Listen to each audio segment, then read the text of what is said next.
Most men think provocation is random. They assume she's moody, dramatic, or irrational, but the truth is usually much deeper.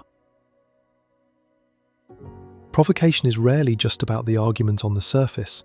It's often psychological, and if you don't understand what's really happening, you'll keep reacting the wrong way again and again. Because when a woman challenges you, ignores you, creates tension, or deliberately pushes emotional buttons, it's not always about the exact moment. Sometimes it's about information. Sometimes she's testing your strength, your insecurity, your emotional control, or how easily your frame can be shaken. And most men fail because they focus only on what she's doing, instead of asking why she's doing it. They get angry, they over-explain, they defend themselves, they chase reassurance, they try to prove themselves. And the moment you lose emotional control, you reveal far more than you realize. You reveal your pressure points, you reveal your fears, you reveal what controls you, you reveal how easily your peace can be disturbed. But here's what most men never hear. Provocation is often a strategy, sometimes conscious, sometimes unconscious. But either way, it reveals something important. It can reveal insecurity, control, validation needs, boredom, trauma, or emotional immaturity. And once you understand the hidden reason, you stop reacting blindly and start seeing clearly. First, you need to understand one truth. People often provoke where they seek power. When someone can influence your emotions, they gain information.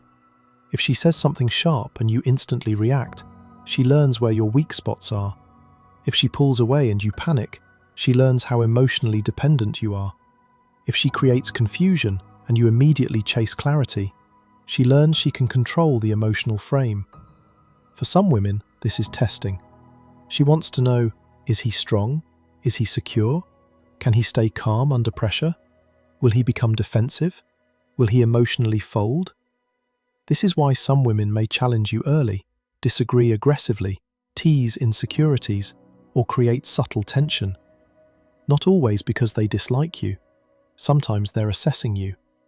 Pressure reveals character, and many women, consciously or unconsciously, want to know who you really are when comfort disappears. Do you stay centered or collapse? Now, this is where men often misunderstand the situation. Not every provocation is manipulation. Sometimes it's assessment. Sometimes it's curiosity. Sometimes it's emotional uncertainty. But there's another side. Some women provoke for control. These women understand that confusion creates imbalance, and imbalance creates power. If she can keep you insecure, reactive, or constantly trying to prove yourself, she controls the dynamic. This can look like mixed signals, hot and cold behavior, jealousy tactics, withholding affection, sudden criticism, or emotional unpredictability.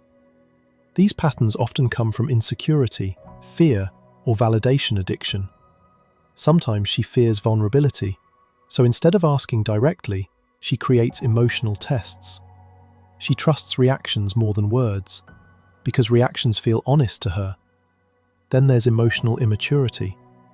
Some women provoke simply because chaos feels normal. They may have grown up around dysfunction or unstable relationships, and unconsciously learned that drama equals attention, intensity equals love, and emotional spikes equal significance. So they push, withdraw, escalate, or create friction. Not always because they're evil, but because peace feels unfamiliar. Some even confuse stability with boredom. And this is where many men get trapped. They mistake emotional turbulence for passion. But chaos is not chemistry. Unpredictability is not depth. And emotional exhaustion is not love. Then there's validation. Some women provoke because they want reassurance, but don't know how to ask directly. They may become distant, jealous, critical, or argumentative simply to see if you'll react. Because your reaction becomes proof. If you chase, she feels desired. If you panic, she feels important. If you lose composure, she feels powerful. This often comes from insecurity rather than cruelty. But over time, it becomes exhausting because the relationship stops being about connection and becomes about extracting emotional proof. Now let's be clear. Healthy women communicate. Unhealthy patterns provoke instead of communicate. A mature woman says, "This bothered me." An immature woman creates confusion to test, punish, or control. One builds clarity, the other builds emotional fog. And if you don't know the difference, you'll waste energy trying to decode behavior that should have been communicated directly. Now let's break down common patterns most likely to use provocation regularly. The insecure validator. She seeks reassurance indirectly because vulnerability feels risky. The control seeker. She fears emotional disadvantage and uses tension to gain leverage. The chaos-conditioned woman. She's used to dysfunction, so peace feels empty. The trauma-reactive woman. She expects betrayal and may provoke defensively before trust fully forms. And the narcissistic manipulator, the most dangerous type, who may intentionally provoke to destabilize, confuse, and control. But here's the key. Labels matter less than patterns. Everyone can be insecure. Everyone can provoke occasionally. What matters is consistency. Is this human imperfection or repeated emotional destabilization? Because repeated chaos without accountability is a serious warning sign. Now let's talk about your response, because this is where men either gain respect or lose themselves. The average man reacts. He argues, he explains, he tries to defend his value, he tries to win. But reacting emotionally often gives away exactly what was being sought, your weak points. Strength is not loudness. Strength is composure. A powerful man observes before reacting. He asks, is this insecurity, manipulation, immaturity, miscommunication? He doesn't instantly surrender emotional control. Sometimes the strongest response is calm, direct clarity. Say what you mean directly. I don't do games. What's actually bothering you? This shifts the dynamic because you refuse confusion without becoming chaotic yourself. But here's another truth. Some women aren't meant to be deeply understood. They're meant to be avoided. Men waste years trying to master toxic dynamics when the real power was leaving early. Not every test deserves your participation. Not every provocation deserves your energy. Sometimes strength is not handling chaos. Sometimes strength is walking away. Self-respect is not surviving dysfunction. It's refusing to normalize it. And this is where many men fail. They think every provocation is a challenge to conquer. But true power isn't proving yourself in every psychological battle. True power is recognizing unnecessary games and refusing to play.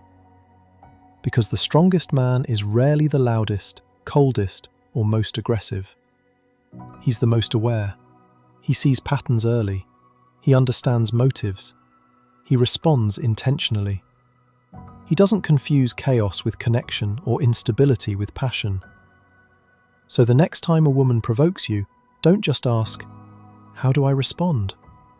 Ask, "Why is this happening?" Is she testing strength, seeking reassurance, avoiding vulnerability, creating chaos, seeking control? Because your awareness determines everything. Once you understand motive, you stop reacting automatically. You stop being emotionally led. You stop confusing instability for desire, and you become far harder to manipulate. Because in the end, provocation often reveals more than words.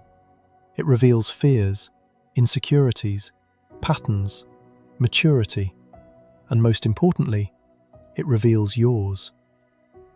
Do you react blindly or see clearly? The man who understands provocation stops taking every emotional spark personally. He learns. Some tests reveal insecurity, some reveal trauma, some reveal manipulation, but all of them reveal something. And once you understand the psychology behind provocation, you stop being played. So don't fear it, study it, understand it, Read the pattern behind the behavior. Because when you understand the game, you stop reacting emotionally. You start responding strategically. And that is when your calm becomes power.